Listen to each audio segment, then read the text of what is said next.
복사를 하고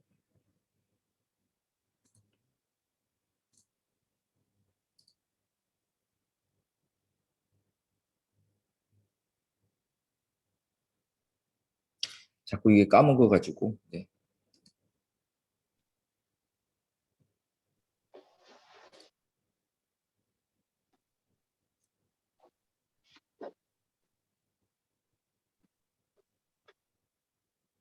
음, 자, 화면이 보이시죠?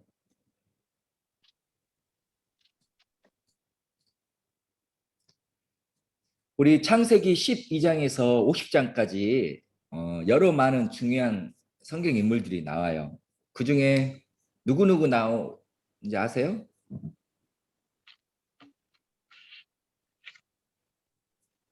가장 먼저 아브라함, 또 이삭, 야곱, 요셉, 뭐 그 굉장히 유명한 사람들 나오죠. 구약 성경에 성경 자체에 나오는 사람들의 인물이 무려 2,930명이라고 합니다. 한 줄 한 번 나오고 안 나온 이름도 있고 굉장히 많이 나오는 이름도 있지만 여기서 중요한 것은 결국 하나님의 관심이 인간에게 있다. 라는 것을 우리가 알 수 있습니다. 그렇죠. 우리 지난 시간에 배웠던 것처럼 하나님께서 천지를 창조하셨고 또 인간에게 에덴 동산의 경작을 맡기셨고 또 동물을 다스리고 안전하게 지키는 일도 주셨고 생육하고 번성하라라는 말씀도 주셨죠. 또 지금도 하나님은 하나님의 사람을 통해서 일하고 계십니다. 그러므로 창세기에서 초점은 사람이에요. 그러나 사람만 보이는 것이 아니라 사람을 주관하시고 역사하시고 이끄시고 붙드시는 하나님의 손길을 같이 볼 수 있어야 하겠습니다. 창세기 1장에서 11장은 아주 긴 시간을 아주 빠른 속도로 다뤘습니다. 근데 12장부터는 그 속도가 느려지고 굉장히 디테일하게 들어갑니다. 아브라함 후손에 대한 이야기들이 나오는데 창세기 분량의 80%가 이 가족들에게 집중되어 있습니다. 그런데 족장들 즉 아브라함이나 이삭이나 야곱, 요셉이 자기 자신만의 인생을 산 게 아니에요. 그런 개별적인 존재가 아니라 그들은 한 민족을 대표하고 상징하는 것으로 기능합니다. 즉, 이 아브라함, 뭐 야곱, 이삭, 요셉의 그런 삶들이 성경의 다른 부분과 연결되어 있거나 그 이후에 나온 여러 가지 사건들을 예시하고 예표합니다. 대표적인 예가 그거죠. 우리 예수님께서 헤롯의 칼날을 피해 애굽으로 가셨다가 나사렛으로 돌아온 것과 출애굽을 비교합니다. 또 우리 예수님이 40일 동안 광야에서 시험 받은 것과 이스라엘의 40년 광야 생활을 비교합니다. 또 아브라함과 야곱과 요셉 이야기와 예수님의 생애를 비교해요. 이것을 좀 학문적인 용어로 모형론이라고 해요. 모형론. 이런 연구가 학문적인 동시에 굉장히 영적입니다. 왜냐하면 성경의 모든 부분은 예수 그리스도를 중심으로 해석할 수 있고 해석되어야 합니다. 요셉의 이야기에서 단순히 요셉의 고난과 형통을 보는 것이 넘어서서 우리 예수님의 순환 그리고 인류를 구원한 예수님의 사역도 볼 수 있습니다. 그리고 아브라함의 믿음과 또 그의 삶, 또 야곱, 요셉의 이야기는 우리의 이야기이기도 하고 우리 삶의 모형이기도 하고 또 그들의 어두운 부분 역시 우리의 연약하고 부족한 부분들을 나타내는 것이죠. 그러나 그 연약함과 부족함에도 불구하고 하나님께서 어떻게 일하고 계시는지를 안다면 이것은 단순히 아브라함의 삶이구나를 넘어서 이것이 나의 삶이기도 하고 내 삶에서 하나님께서 동일하게 일하시는구나 나를 알 수 있기 때문에 굉장히 창세기를 알아가는 것이 중요합니다. 자, 이 그림을 한번 보시면 저 우르에서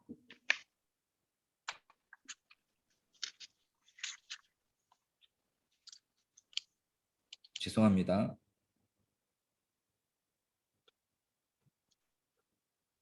아브라함이 갈대아 우르에서 시작을 해서요. 하란으로 갔다가 가나안으로 정착을 하죠. 나중에 애굽에 갔다가 다시 가나안 땅으로 들어오는 지도입니다. 어, 아브라함은 하나님의 벗이었습니다. 아브라함이 처음에 들었던 말씀은 그거죠. 너는 본토 친척 아비집을 떠나 내가 너에게 지시할 땅으로 가라고는 말로 시작합니다. 현대는 지금 우리 사회는 어때요? 지역과 지역, 나라와 나라 사이의 이동이 쉽고 자유롭기 때문에 이 말씀이 아브라함에게 얼마나 두렵고 무서운 말이었는지 우리는 사실 이해하기 힘들어요. 그런데요, 고대 사회에서는 자기가 살았던 지역, 나의 가족과 공동체가 내가 누구인지를 결정해요. 내가 나다운 거, 또 나의 이름이 의미가 있으려면 그 땅에 있어야 되고 공동체에 속해 있어야 됩니다.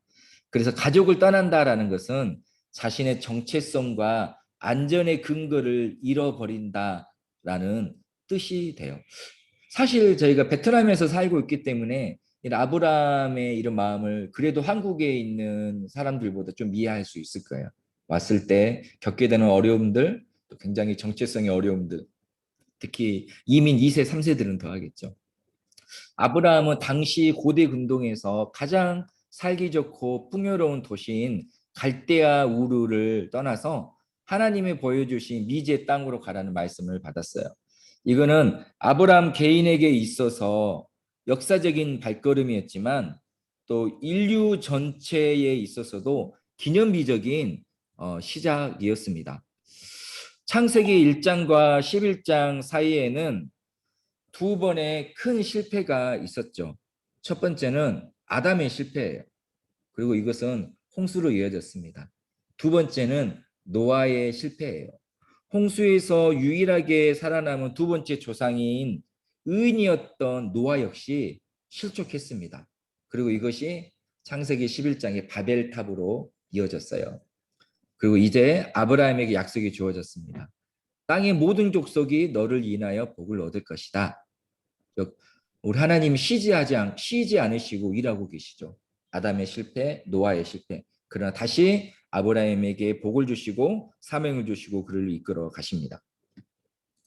이것이 하나님께서 아브라함을 부르시고 시작한 이유였죠. 하나님께서 아브라함에게 네 가지 복을 주셨대요. 첫 번째는 땅을 기업으로 주셨고, 두 번째는 많은 자손, 큰 민족을 이루게 하겠다. 세 번째는 내가 너를 보호하겠다.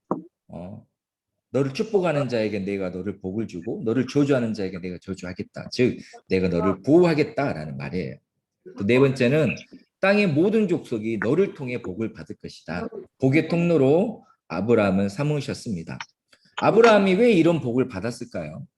오늘 아브라함은 하나님을 믿었고 하나님께서 그것을 그의 의로 여기셨어요.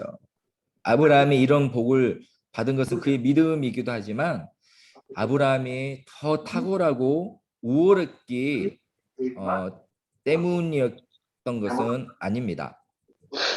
그래서 지금부터 대선 준비가 잘 돼야 된다. 저기 마이크 좀 켜져 있는 거 좀 관리를 좀 해주세요. 소리가 들어오니까.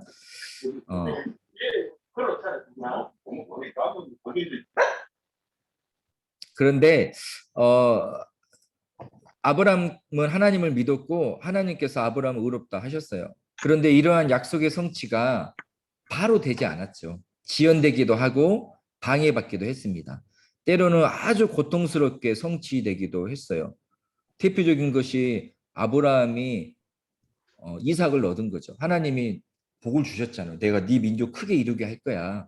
너희가 아들을 볼 거야라고 했는데 100살이 될 때까지 아무런 일도 일어나지 않았습니다.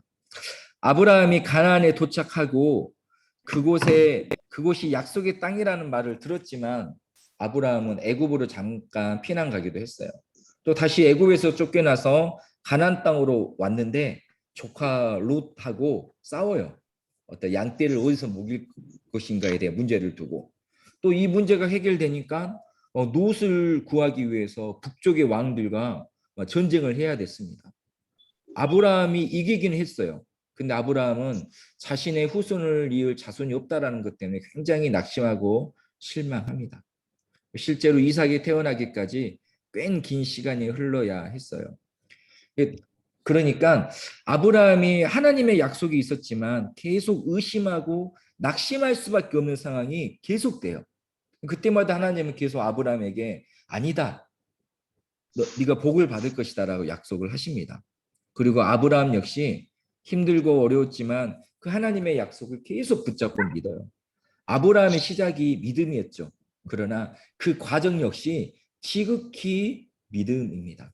하나님께서 아브라함을 부르셨고 작은 믿음으로 시작했지만 그 1년의 과정 등을 통해 아브라함이 계속 성장하고 믿음을 갖게 되고 하나님을 놓지 않는 거예요. 아브라함의 삶이지만 우리의 삶이어야 하는 것이기도 합니다.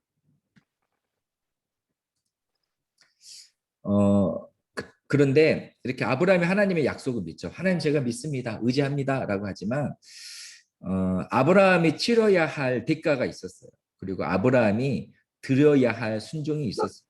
첫 번째 순종이 무엇이었냐면 할례였어요. 하나님께서 아브라함과 약속을 하면서 너와 너의 모든 집안의 남자들이 할례를 낳은 지 8일째 되면 할례를 받아야 된다라고 말을 해요. 그 이후에 이스라엘은 낳은 지 8일이 되면 할례를 하겠지만 첫 할례가 시행됐을 때는 어린아이에서 노인에 이르기까지 모든 사람들이 할례를 받았습니다. 아브라함 혼자 한 할례가 아닌 것이죠. 근데 이것이요 단순히 상징이 아니에요. 야, 우리 약속했으니까 그에 대한 상징으로 너의 몸에 흔적을 남겨라가 아니라 이 할례라는 것은 사실상 며칠 동안 아무것도 할 수 없는 것입니다. 적이 쳐들어오면 방어할 수 없고요. 도망갈 수도 없어요. 또 누군가가 도와주지 않으면 일상적인 활동도 없는 연약한 상태에 처한 거예요. 가장 연약하고 낮은 상태에 처해서 하나님의 인도와 보호하심만 바라게 되는 것 같아요. 그 약속은 무엇이냐? 너 나 믿지? 정말 믿어? 그래, 그러면 네가 가장 연약한 상태로 있어봐 라는 것입니다. 두 번째는요. 두 번째 순종은 이삭을 제물로 바치는 것이었어요. 오랜 약속 끝에 얻은 아들 이삭을 제물로 바치는 것은 어땠을까요? 이거는 그 아픔과 슬픔을 다 표현할 수 없어요. 진짜 큰 거예요. 게다가 그것은 아브라함의 인생 전체를 부인하는 거예요. 부정하는 거잖아요. 그 하나 약속만 믿고 고향을 떠나서 수십 년 세월을 살아왔는데 자기 인생이 송두리째 부정해야 되고 나는 아무것도 아닙니다라고 고백해야 되는 것이었어요. 슬픔과 아픔에도 불구하고 또 자신의 삶이 부정당할지도 모른다는 두려움에도 불구하고 아브라함이 하나님을 경외했어요. 하나님을 신뢰했어요. 창세기 12장 1절에서 3절에서 하나님은 아브라함에게 복을 약속하셨어요. 그리고 22장에서 다시 하나님은 아브라함에게 너의 씨로 말미암아 천한 만민이 복을 얻으리니 이는 네가 나의 말을 준행하였음이니라 라고 다시 복을 약속해요. 하나님의 복이 있었고 나중에 복이 있는 그 사이에 아브라함 인생이 성장하고 회복되고 하나님을 알아가고 닮아가는 것들이 있습니다. 그런데 이 처음의 복과 나중의 복이 달라요. 복의 양과 질이 달라진 것이 아니라 아브라함의 위치가 달라졌어요. 그 이전에는 아브라함이 한 게 하나도 없어요. 그냥 무조건적인 선택이고 은혜였는데 나중에 복은 무엇이냐면요. 하나님과의 진정한 사귐과 교제입니다. 이것이 하나님께서 저와 여러분 우리 모두에게 원하시는 관계예요. 우리는 일방적인 십자가 은혜를 받는 것으로 그치면 안 됩니다. 하나님과의 진정한 사귐과 교제로 나아가야 하는 거예요. 그래서 하나님의 처음과 끝에 복이 있지만 그 안에서 우리는 하나님을 닮아가고 그리스도의 장성한 분량에 이르 것. 그래야 하나님과 진정한 사귐이 있고 교제가 있잖아요. 이것이 하나님께서 우리를 창조하신 목적이잖아요. 이것을 위해서 선택하셨고 복 주셨고 사귐이 깊어지고 또 복을 주시는 것입니다. 그래서 뭐 이런 아브라함이 정말 멋진 사람이죠. 믿음의 조상입니다. 그런데 이렇게 하나님을 닮아가고 하나님의 벗이라고 일컬음을 받았지만 이런 아브라함이 완전하지는 않아요. 사람은 완전할 수, 그럼에도 불구하고 사람은 완전할 수 없는 거죠. 이런 아브라함도 롤러코스터와 같아요. 아브라함이 자신의 안전을 위해서 아말렉 왕 앞에서 또 애굽 왕 앞에서 자신의 아내 사라를 누이라고 속였습니다. 그것도 두 번이나 속였습니다. 이거 얼마나 연약한 모습이에요. 내 남편이 어디 가서 자기의 어떤 그 안위를 위해서 우리 가족 아니라고 했던 거. 굉장히 부끄러운 일이고 사라 입장에서는 굉장히 슬픈 일이었습니다. 그것도 한 번도 아니라 두 번이나. 그래서 어떻습니까? 아내를 그 지역의 왕들에게 뺏기는 수모를 겪었죠. 근데 아브라함이 아무 말도 못했어요. 그 문제를 누가 해결했습니까? 아브라함이 아니었어요. 하나님께서 직접 왕들의 꿈에 나타나 말씀하셔서 그 문제를 해결하셨습니다. 또 아브라함이 저질렀던 가장 큰 실수 중 하나가 무엇이냐면 하나님의 약속을 기다리던 중에 인간적인 방법으로 상속자를 얻으려고 했습니다. 바로 하갈에게서 이스마엘을 낳은 것입니다. 물론 이스마엘은 아브라함이 하나님의 약속을 믿지 않고 인간적인 방법으로 낳았지만 그래도 하나님은 아브라함에게 복을 주시기로 결정하셨기 때문에 이스마엘에게도 복을 주셨고 그가 큰 민족을 이루게 하셨습니다. 지금 흔히들 말해서 지금 중동에 있는 아랍 사람들이 이스마엘의 후손이라고 합니다. 무슬림들이죠. 그래서 지금까지 이 이스마엘의 후손들과 이삭의 후손들이 싸움을 한다. 이것은 아브라함의 연약함과 제가 오늘날까지 그 영향을 미치고 있다라고 말을 하는 기도합니다. 그렇다고 해서 이스마엘의 후손들 역시 아브라함의 후손이고 하나님의 백성이기 때문에 사랑하고 또 구원받아야 될 백성들입니다. 히브리 민족의 계보를 보면 아브라함이 사라 사이에서 이삭을 낳고 이삭은 리브가와 결혼해서 야곱과 에서를 낳고 또 야곱이 12아들을 낳고 12아들 중에 요셉과 유다가 가장 중요합니다. 이거는 아마 다 아실 거라 생각하고요. 이렇게 아브라함은 믿음의 조상으로서 선택받았고 그렇게 살아갔습니다. 이제 아브라함의 아들이 이삭이죠. 이삭을 모르는 사람은 별로 없어요. 이삭. 하다못해 그 이삭 토스트도 얼마나 유명합니까? 그래서 이삭을 모르는 사람이 없어요. 굉장히 유명해요. 오히려 어떤 사람들 아브라함이나 야곱, 요셉보다 이삭을 더 많이 합니다. 그런데 이 이삭의 이름이 유명하지만 유명세에 비해서 창세기에서 이 이삭의 분량이 많지 않아요. 그나마 있는 이야기 중에 이삭 단독적인 이야기도 거의 없어요. 대부분이 아버지 아브라함과 관련된 이야기. 모리아 산으로 가서 제물을 바쳐줄 거는 이야기. 또 아들 에서와 야곱과 관련된 이야기지 이삭 자기가 정말로 주인공이 된 이야기는 별로 없습니다. 그렇다고 해서 이삭의 이야기가 중요하지 않는 건 아닙니다. 왜냐하면 이삭은요 하나님의 약속이 이루어진 데 있어서 중요한 연결고리예요. 아브라함에게 주셨던 약속, 내가 너에게 큰 민족을 이루어 하겠다라는 그 증거와 성취가 바로 이삭인 것이죠. 이삭이 없다라면 하나님의 약속이 이루어졌다는 것을 알 수가 없어요. 또 야곱이 12아들을 얻는 것, 즉 이스라엘의 12지파가 형성되는 건 역시 이삭이 자기가 살고 있던 가나안 땅의 여인과 결혼하지 않고 저 멀리 떨어져 있는 히브리 여인 리브가와 결혼한 것에서부터 비롯되었습니다. 처음에 말했던 우리 모형론 이야기 했잖아요. 그런 측면에서 볼 때 이삭은 우리 예수 그리스도의 그림자로 설명할 수 있어요. 이삭이 제물로 바쳐진 것은 예수님이 십자가 위에서 온 인류를 위한 희생 제물로 바쳐진 것의 모형입니다. 희생 제물은 가장 소중한 건 좋은 것을 바치는 것이기 때문이에요. 아벨의 예배를 하나님이 받으신 것은 아벨이 가장 귀한 것을 드렸거든요. 근데 가인은 아무거나 예배 바쳤죠. 그래서 하나님께서 가인의 예배를 받지 않으셨습니다. 그래서 아무튼 이삭은 예수 그리스도의 그림자로서 설명되기도 하고 또 하나님의 구속 역사가 이루어지는데 굉장히 중요한 중간다리 역할을 하고 있습니다.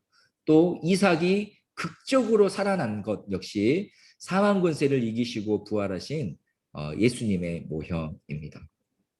그래서 이렇게 이삭은 중요한 역할을 합니다. 그러다가 이삭이 아들을 낳죠. 니브가로부터 그 두 아들이 에서와 야곱입니다. 그림을 보면 야곱의 이야기가 많이 그려져 있습니다.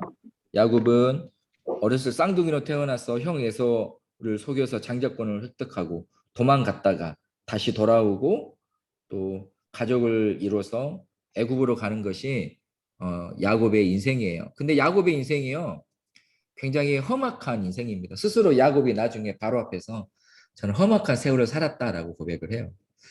아브라함이 믿음으로 개척을 해서 그것을 읽었다라면 이삭은 그 위에서 안정을 누렸고 잘 지켰습니다. 그런데 야곱은 아브라함처럼 믿음으로 시작하지 않았어요. 그 대신 거짓말하고 사기치는 것으로 시작했던 아주 장래가 촉망되는 오늘날로 치면 굉장히 사기의 일을 잘 치는 사람이었습니다. 또 이삭처럼 안정되지 않았어요. 굉장히 파란만장했습니다. 아까도 말을 했던 것처럼 애굽의 바로왕 앞에서 험악한 세월을 살았다라고 말할 정도였어요. 야곱은 엄마 뱃속에 있었을 때부터 형 에서와 경쟁을 했습니다. 또 나중에 성장해서 형 에서가 배고픈 것을 이용해서 장자의 축복을 팥죽 한 그릇과 바꿔버렸습니다. 굉장히 입속이 밝은 거죠. 또 굉장히 형 에서를 잘 파악했어요. 이렇게 하면 우리 형이 아무 생각 없이 나한테 장자권을 팔 거야 라는 굉장히 치밀한 사람이에요. 치밀하게 준비해서 속여서 그 축복을 얻어냈던 그런 사람입니다. 얼마나 이 사람이 성공지향적이고 출세지향적인지 욕심과 욕망이 많은지 알 수 있어요. 야곱이 그런 사람이에요. 좋은 사람 아니에요. 사실상 속여서 훔쳐갔습니다. 또 나중에 양털옷을 입고 몸에 털이 많은 형 에서가 굉장히 몸에 털이 많았어요. 그래서 양털옷을 입고 목소리도 거기 에서처럼 꾸며가지고 에서가 받아야 될 그 복을 받습니다. 왜냐하면 그때 이삭이 나이가 많아서 눈이 거의 멀어요. 그래서 또 아버지를 속여서 복을 받습니다. 형이 화가 나죠. 에서가 얼마나 화가 났겠어요. 한 번 속은 걸 넘어서서 두 번째 속았잖아요. 그래서 진짜 죽게 생겼으니까 이 에서의 분노를 피해 가진 것 하나도 없이 외삼촌 라반을 찾아갔습니다. 옆 동네가 아니에요. 진짜 먼 곳이에요. 라반의 집에 간 지 얼마 안 돼서 잘 아시다시피 라헬에게 반해요. 그리고 7년 동안 일하면 결혼을 시켜준다라는 말을 듣고 7년을 일하기로 약속을 하고 했습니다. 그래서 결혼식 날이 되었지만 어떻습니까? 아내가 바뀌죠. 레아와 결혼하게 되었어요. 일주일 뒤에 다시 라헬을 아내로 맞이하기로 약속을 하고 7년을 더 일하기로 합니다. 그럼 무려 14년 동안 일을 해요. 사기를 치던 야곱이 자기도 굉장히 속게 됩니다. 그리고 레아와 라헬이 레아는 라헬을 질투하죠. 남편 사랑을 못 받으니까. 그래서 남편을 사랑받기 위해 아들을 낳습니다. 또 라헬은 자기는 못 낳는데 언니가 낳으니까 또 질투해요. 그래서 자기의 여종들을 시녀들을 막 주고 그래가지고 이런 시기와 질투 속에서 12명의 아들과 1명의 딸을 야곱은 낳습니다. 감사하게도 그 시기와 질투에 사로잡혀 있었던 레아와 라헬이 나중에 갈수록 하나님을 의지하게 되고 하나님께 소망을 두게 됩니다. 그런데 여전히 야곱은 이 부와 성공에 목이 말랐어요. 그래서 외삼촌 라반과 속고 속이는 막 우여곡절 끝에 라반을 떠나서 고향으로 가게 됩니다. 그런데 고향에 가면 누가 있습니까? 에서가 있죠.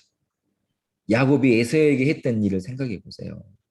누군가가 우리 성도님들의 어떤 그런 다 속이고 다 뺏어갔다라면 어땠을 것 같아요? 지금 요즘 TV에 개그맨 박수홍 얘기 많이 나오잖아요. 박수홍 씨 얘기 많이 나오잖아요.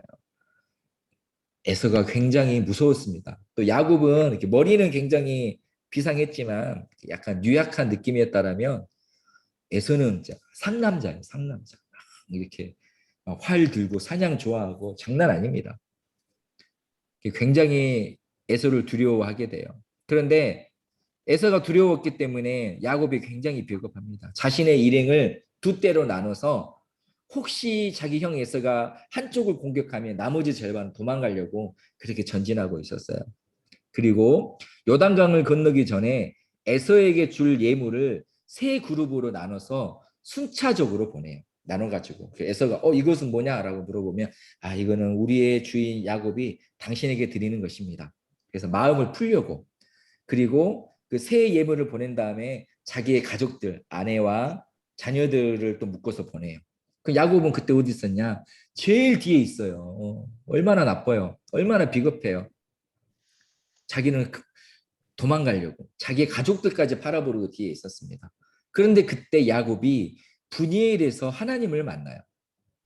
이때는 야곱 인생에서 어느 때입니까? 가장 연약하고 두렵고 밑바닥에 있었던 순간이에요. 진짜 간절해. 그전에는 자기 머리만 믿고 아나무니였던 야곱이 정말로 약해져서 하나님과 밤새 씨름하면서 간절히 살려달라고 나에게 복을 달라고 구했습니다. 이 인생에 있어서 가장 낮은 순간에 있었던 야곱이 그날 하나님을 만나요. 그리고 그날 이후 야곱은 완전히 달라졌습니다. 먼저 야곱은 다리를 저는 불구가 되어요. 그러나 야곱은 이 다리를 저는 것을 자신 인생의 불행으로 여기는 것이 아니라 하나님을 알고 변화된 그 상징으로 여깁니다. 또 야곱의 이름이 이때 이스라엘로 바뀌어요. 하나님과 겨루어 이겼다라는 것을 봤습니다. 그 이름을 들을 때마다 하나님을 만났던 그 체험을 기억하게 되는 것이죠. 그리고 무엇보다 야곱의 성품이 바뀌어요.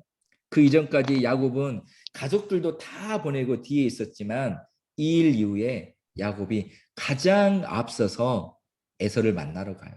그리고 에서 앞에 엎드리며 진실되게 용서를 구합니다. 그래서 우리와는 달리 에서가 야곱을 품고 보듬어 줍니다. 야곱은 어떻습니까? 누구보다 성공하고 싶어서 아버지와 형을 속였지만 그 역시 외삼촌 라반에게 속임을 당했습니다. 누구보다 낭만적인 사랑과 이상적인 가정을 꿈꿨지만 그의 가정에는 온통 다툼과 아픔뿐이었어요. 야곱의 욕망과 욕심, 야곱의 인생의 우여곡절은 우리 인생들하고 비슷합니다. 우리 인생 역시 험악한 세월이지 않습니까? 우리 중에 어떤 인생이 험악하지 않다라고 말할 수 있을까요? 그러나 하나님은 야곱을 선택하셨기 때문에 야곱을 놓지 않으셨어요. 포기하지 않으셨어요. 야곱이 변화되기 전에, 즉 에서를 피해서 도망갈 때, 이때 야곱이 나쁜 사람이잖아요. 사기전과 이범이잖아요. 도망을 가는데 베델에서 하나님께서 야곱에게 복을 주시죠. 야곱에서 꿈꾸고 줄 때 하늘 사다리를 보여주시면서 야곱에게 꿈과 비전을 주셔요. 야곱이 그렇게 좋은 사람이 아니었음에도 불구하고 하나님께서 그를 선택했다라는 이유 때문에. 그리고 야곱이 변화된 후에 다시 베델로 왔을 때 하나님은 야곱에게 복을 주셔요. 생육하고 번성하라. 이렇게 야곱을 기다리셨고 끝내 야곱을 변화시켰습니다. 가장 먼저 하나님의 선택과 약속이 있어요. 그것은 공로나 노력으로 얻은 것이 아니에요. 그러나 공짜로 얻었다고 해서 공짜로 누릴 수는 없어요. 변화되고 성장해야 해요. 그리고 다시 가장 나중에 하나님의 선택과 약속이 성취됩니다. 하나님의 약속, 그리고 그 안에서 변화되는 삶, 하나님의 약속. 이게 샌드위치 구조로 하나님의 역사가 진행됩니다. 어떻습니까? 사람 됨됨이나 사람의 성품, 조건들은 아브라함과 야곱이 다르지만 굉장히 비슷하죠. 하나님의 약속이 있었고 그 안에서 약속 붙잡고 변화되고 성장하고 회개하고 용서를 구하고 된 하나님을 닮아가는 삶 그리고 하나님의 약속입니다. 야곱 이후에 중요한 인물은 이제 요셉입니다. 야곱은 12 아들이 있었죠. 12 아들 다 아세요? 모르셔도 됩니다. 네, 느우벤에서부터 베냐민까지 12명의 아들이 있었습니다. 이게 아브라함과 야곱에게 있었던 이런 일들이 요셉의 이야기에서도 계속 반복이 돼요. 요셉은 선택받았고 복을 받았어요. 그런데 요셉 역시 연약하고 부족했어요. 그러나 요셉은 변화되고 성장했어요. 다시 하나님께서 요셉에 복을 주셔요. 자, 이야기를 조금 더 자세히 나눠보도록 하겠습니다. 요셉은 태어날 때부터 음, 뭐라고 할까요? 그 집안에서 금수저였어요. 태어날 때부터 완전히 큰 사랑과 뭐라고 할까요? 큰 관심을 받았습니다. 먼저 요셉과 요셉의 형들 사이가 굉장히 안 좋았죠. 굉장히 싫어하고 미워했습니다. 이것은 이것의 첫 번째 원인 제공은 야곱이에요. 야곱은 레아를 좋아하지 않았어요. 그리고 레아가 낳은 아들들도 좋아하지 않았습니다. 시간을 많이 그들과 보내지 않았어요. 그리고 레아가 낳은 딸 디나가 세겜에서 몹쓸 일을 당했을 때도 야곱은 적극적인 조치를 취하지 않아요. 그래서 디나의 오빠였던 그리고 야곱의 둘째, 셋째 아들이었던 시므온과 레이가 그 세겜 마을 사람들을 학살하잖아요. 그래서 그것 때문에 레이와 시므온이 복을 받긴 하지만 야곱에게 축복을 받긴 하지만 크게 복을 받지 못하거든요. 그러나 이것의 일차적인 원인은 야곱이었어요. 야곱의 관심은 라헬에게만 있었습니다. 그리고 라헬이 낳은 두 아들 요셉과 베냐민에게만 있었어요. 야곱이 언제 라반을 떠나서 고향으로 가나안 땅으로 돌아가려고 생각했는지 아시나요? 라헬이 요셉을 낳을 때였어요. 그에게 굉장히 요셉이 중요했기 때문에 이제는 내가 돌아가야 되겠다. 내가 장자 이제 여삼촌 밑에 있으면 안 되고 독립을 해야 되겠다. 그 전에 10명의 아들이 있을 때까지 그런 마음을 안 가졌어요. 그냥 살자. 근데 정말로 사랑하는 아들이 나니까 온통 마음을 뺏겨서 야 우리 아들에게 좋은 환경 줘야지 라고 생각해서 간 거예요. 인간적으로 보면. 그리고 요셉 혼자 채색 옷을 입었어요. 생각해 보세요. 깨물어서 안 아픈 손가락 없다고 하지만 나머지 10명의 형들은 그냥 평범한 옷, 그냥 보세 옷을 입히는데 요셉만 어디 저기 신세계 백화점 가가지고 할인도 안 하는 신상 사가지고 입혔다고 생각해 보세요. 다른 형들이 볼 때 얼마나 밉겠어요. 잘해주고 싶다가도 밉죠. 근데 이 요셉이 또 장난이 아니에요. 자기가 태어날 때부터 금수저였기 때문에 그렇게 살아요. 요셉이 꿈을 꿔요. 근데 꿈에서 형들의 곡식단이 자기 곡식단 앞에 절하는 꿈을 꾸었어요. 근데 이게 속없이 형들한테 말을 해요. 그 형들이 들을 때 뭐라고 하겠어? 뭐야? 네가 우리 다스리는 거야? 우리가 너 섬겨야 되는 거야? 라고 싫어하죠. 형들이 표정 관리 했을까요? 저는 못했을 것 같아요. 근데 요셉이 또 꿈을 꾸는데 해와 달과 11별이 자기에게 절하는 꿈을 꿔요. 그 얘기를 또 하네요. 요셉에 대한 형들의 미움이 갈수록 커져가요. 우리가 요셉하면 굉장히 좋은 사람으로 생각하지만 그러나 처음에 요셉은 그렇게 성숙한 사람이 아니었어요. 굉장히 오만하고 교만하고요. 자기밖에 모르고 남 배려할 줄 모르는 사람이었습니다.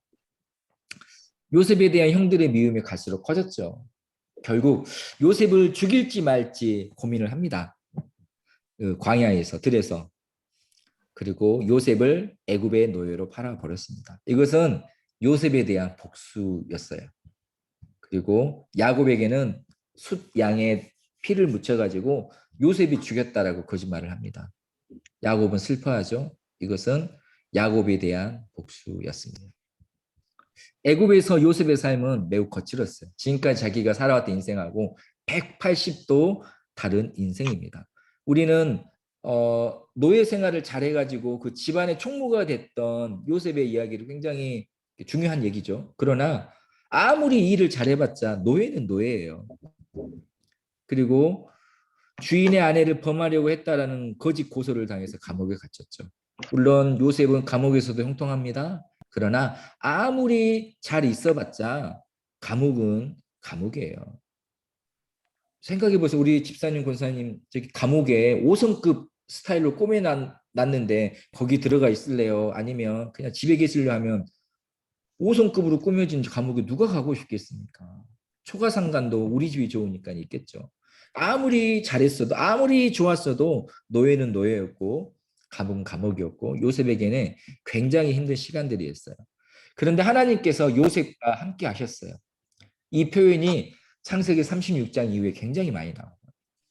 그리고 요셉은 하나님이 함께 하심을 경험하고 깨달으면서 그가 변화되고 성숙해집니다. 요셉에게 변화가 터닝 포인트가 됐던 거예요. 그리고 이 변화된 요셉이 애굽의 총리가 되었습니다.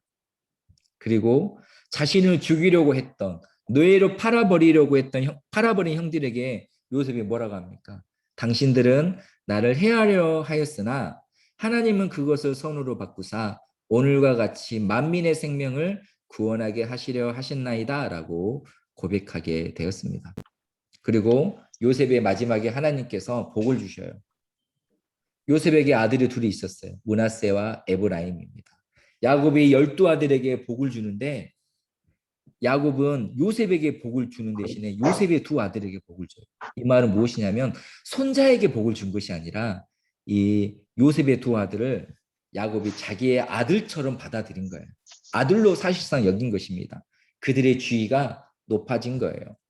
그러므로 요셉은 복을 결론적으로 2배 받은 거예요. 그렇잖아요. 다른 형제들은 루벤 하나, 뭐 시몬 하나, 레위 하나, 유다 하나인데 요셉은 에브라임과 므낫세 2배로 복을 받습니다. 자, 여기서 보면 어떻습니까? 요셉 역시 처음에 선택받았고 복을 받았어요. 그러나 복과 선택을 받은 것에 합당하기 위해서 다듬어져야 됐고 연단되어져야 했습니다. 그리고 요셉이 연단되어지고 하나님께서 다시 복을 주셔요. 그리고 우리 또 한 인물에 대해서 중요한 인물이 더 나옵니다. 그래서 바로 유다입니다. 요셉의 이야기가 한창 진행되는 도중에 갑자기 좀 뜬금없이 창세기 38장에서 유다의 이야기가 나와요. 네 번째 아들이죠. 그리고 다윗의 지파죠. 유다 지파. 유다 지파는 그리스도가 탄생한 지파이기 때문에 굉장히 중요한 지파입니다. 오히려 영적으로 보면 요셉보다 더 중요하다고 볼 수도 있습니다. 야곱의 아들들이 요셉을 죽이려고 하죠. 그때 죽이지 말자고 나타난 한 사람이 있었습니다. 그가 바로 장남이었던 르우벤이에요. 르우벤이 우리가 형제를 죽이는 거, 형제의 피를 흘리는 것은 정말 옳지 않다. 그냥 구덩이에 던져 놓자라고 합니다. 그 말은 그냥 우리가 피 흘리지 말고 그냥 요셉이 저 감옥에서 저기 구덩이에 빠져가지고 물도 없이 굶주려서 스스로 죽게 하게끔 하자라는 말이었어요.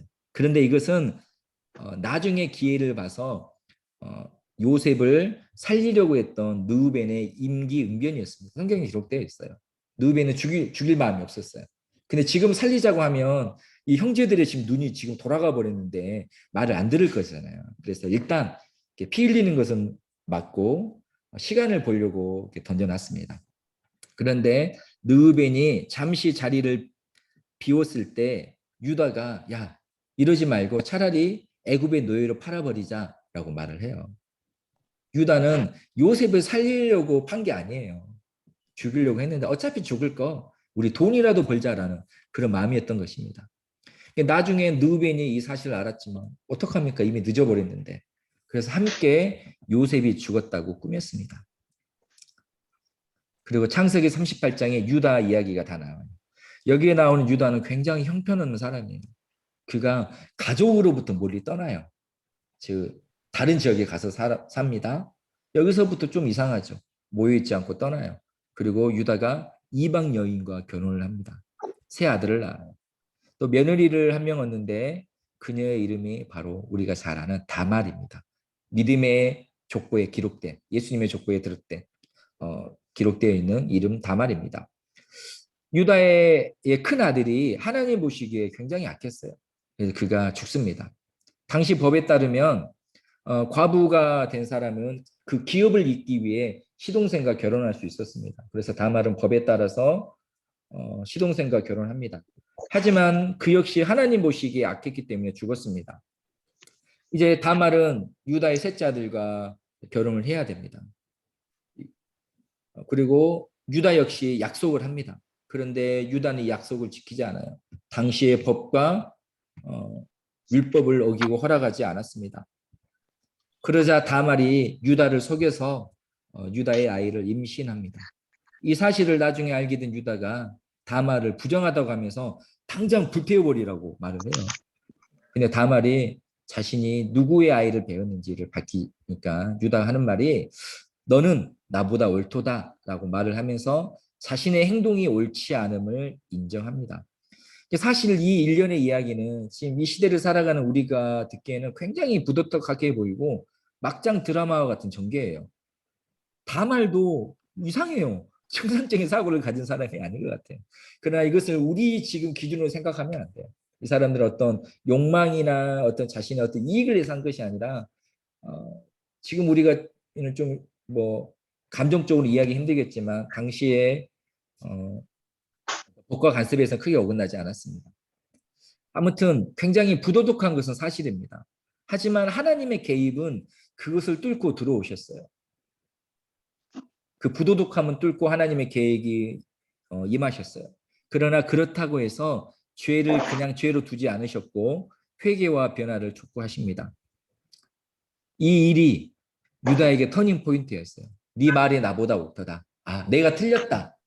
내가 법을 어겼다라고 인정하는 거거든요. 네가 옳았다. 이 일은 유다에게 터닝 포인트였고 유다가 변화돼요. 나중에 총리가 된 요셉이 형제들을 만났을 때 요셉이 베냐민이 요셉의 그 잔을 훔쳤다는 이유로 잡아 가두려고 합니다. 그때 나섰던 사람이 누굽니까? 바로 유다예요. 유다가 대신 내가 이제 베냐민 대신 갇히겠다라고 말을 합니다. 근데 이때는 어떤 때냐면 여전히 야곱이 베냐민만 사랑할 때 요셉이 없어진 이후로 더 우리 베냐민 했을 때예요. 베냐민에만 관심을 두고 있었어요. 그래서 요셉을 죽이려고 했던 것과 같은 이유로 베냐민을 죽이려고 했을 수도 있어요. 베냐민이 감옥에 갇힌다고 하니까 얼마든지 아이고 잘됐다. 그렇지 않아도 저 꼴보기 싫었는데 그래 너도 네 형 요셉처럼 그렇게 돼버려라라고 떠날 수 있었어요. 그런데 요셉을 노예로 팔아버렸던 유다가 다른 누구도 아닌 유다가 베냐민을 살리겠다. 나를 잡아가두라고. 베냐민마저 못 돌아가면 우리 아버지 죽게 생겼다고 했습니다. 우리는 유다가 어떻게 변했는지 알 수 있죠.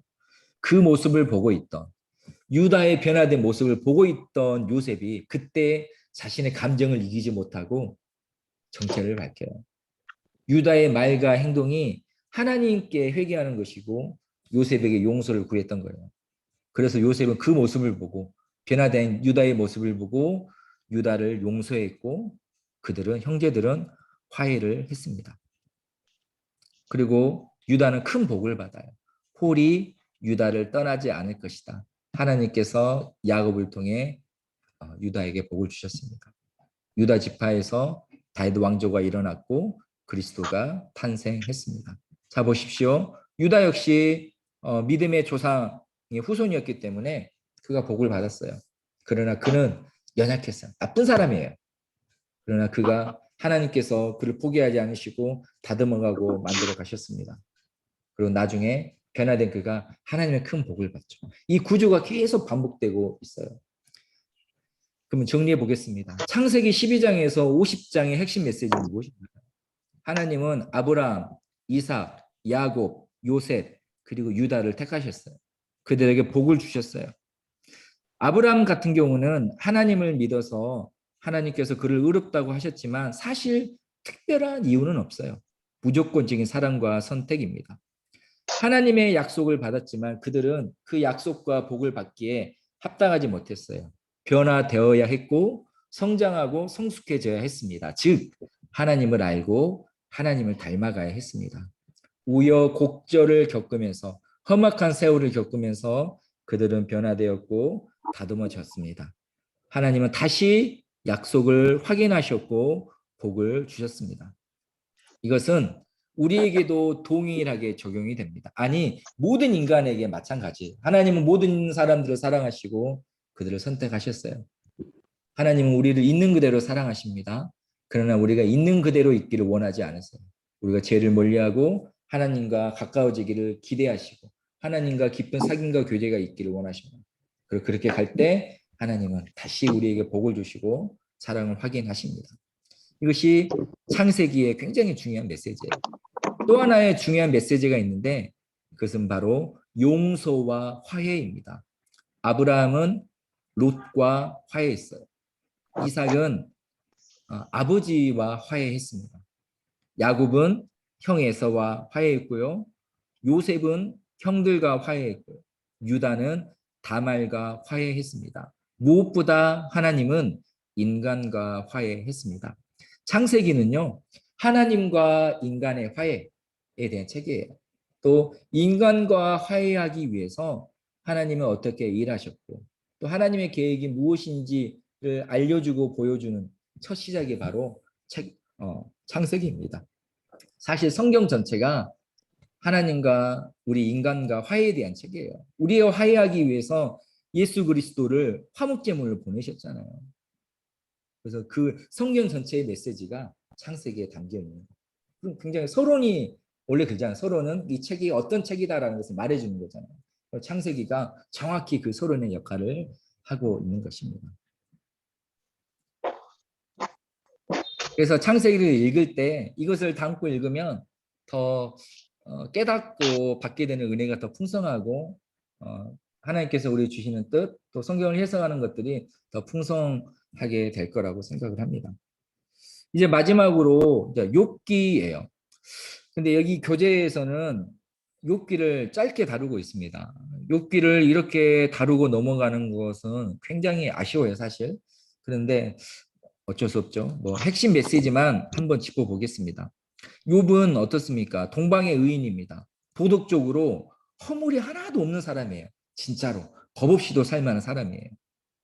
분명한 사실이고 하나님도 그렇게 말씀하십니다. 그런데 이 욥이 도저히 감당할 수 없는 고난을 겪어요. 당시에는 모든 고통은 자기 자신의 죄에 대한 결과이고 하나님의 심판이라는 이 관습적인 교리가 발전되어 있었습니다. 이거는 그냥 무조건 이렇게 해석했어요. 가다가 돌불에 걸려서 뒤통수가 깨지면 네가 뭐 잘못했으니까 그런 거야.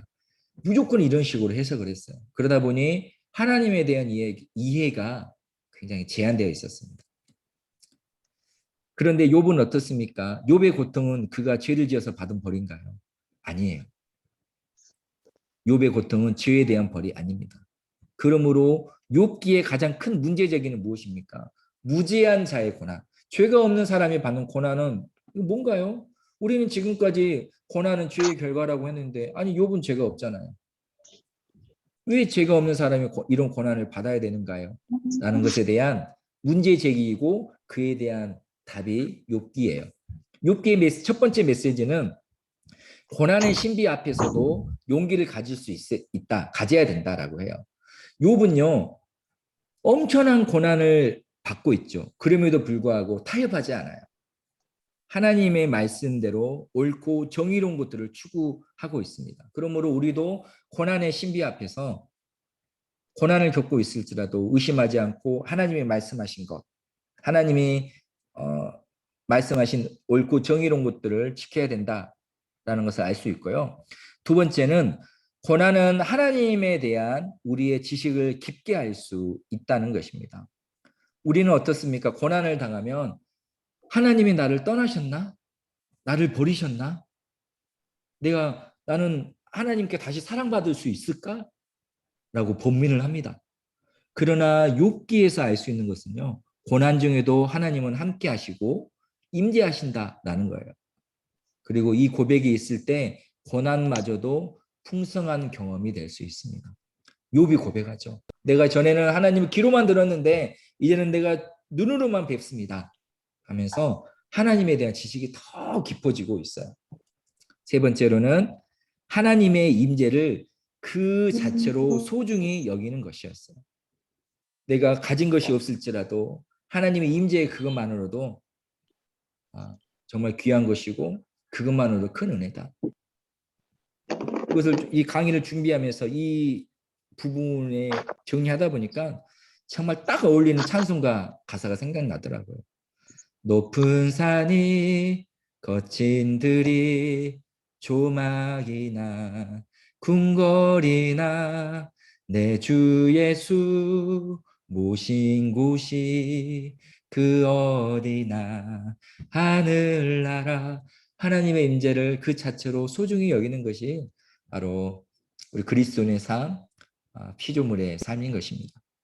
또 그 밖에도 창조주 하나님, 또 구원주 하나님, 피조물의 겸손에 대해서 알 수가 있습니다.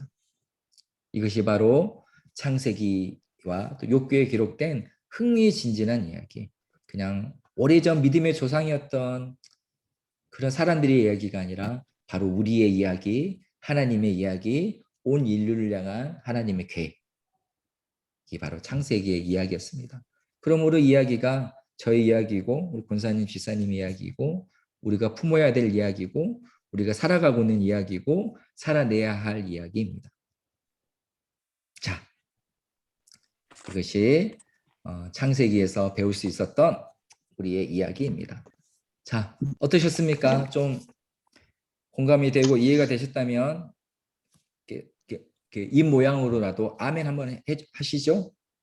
이게 은혜가 되시나요? 아멘. 네, 그래요. 아멘. 알아가는 아멘. 것이 더 풍성하게 되었으면 좋겠습니다. 네. 아유, 네. 1시간 만에 얼굴을 뵈니까 반갑습니다. 저는 PPT 화면만 보다가 반갑고요. 자, 오늘까지 해서 창세기는 끝났고요. 또 다음 시간에 출애굽기부터 계속 이야기 가겠습니다. 큰 주제를 놓지 않으시면 어려운 예언서 이야기도 어렵지 않아요. 주제는 계속입니다. 하나님 우리를 사랑하시고 또 구원하시는 이야기가 계속 펼쳐지고 있는 거예요. 자, 이 주기를 놓지 않으면 더 풍성한 시간이 될 거라 생각하고요. 자, 오늘도 이 긴 시간 동안 함께 해주신 것에 대해서 감사드리겠습니다. 우리 서로에게 인사하고 축복하겠습니다. 사랑하고 축복합니다. 사랑하고 축복합니다. 사랑하고 네, 사랑하고 축복합니다. 축복합니다. 고생하셨습니다. 고생하셨습니다. 식사 맛있게 하시고 수고하셨어요. 네, 다음에 뵐게요. 네.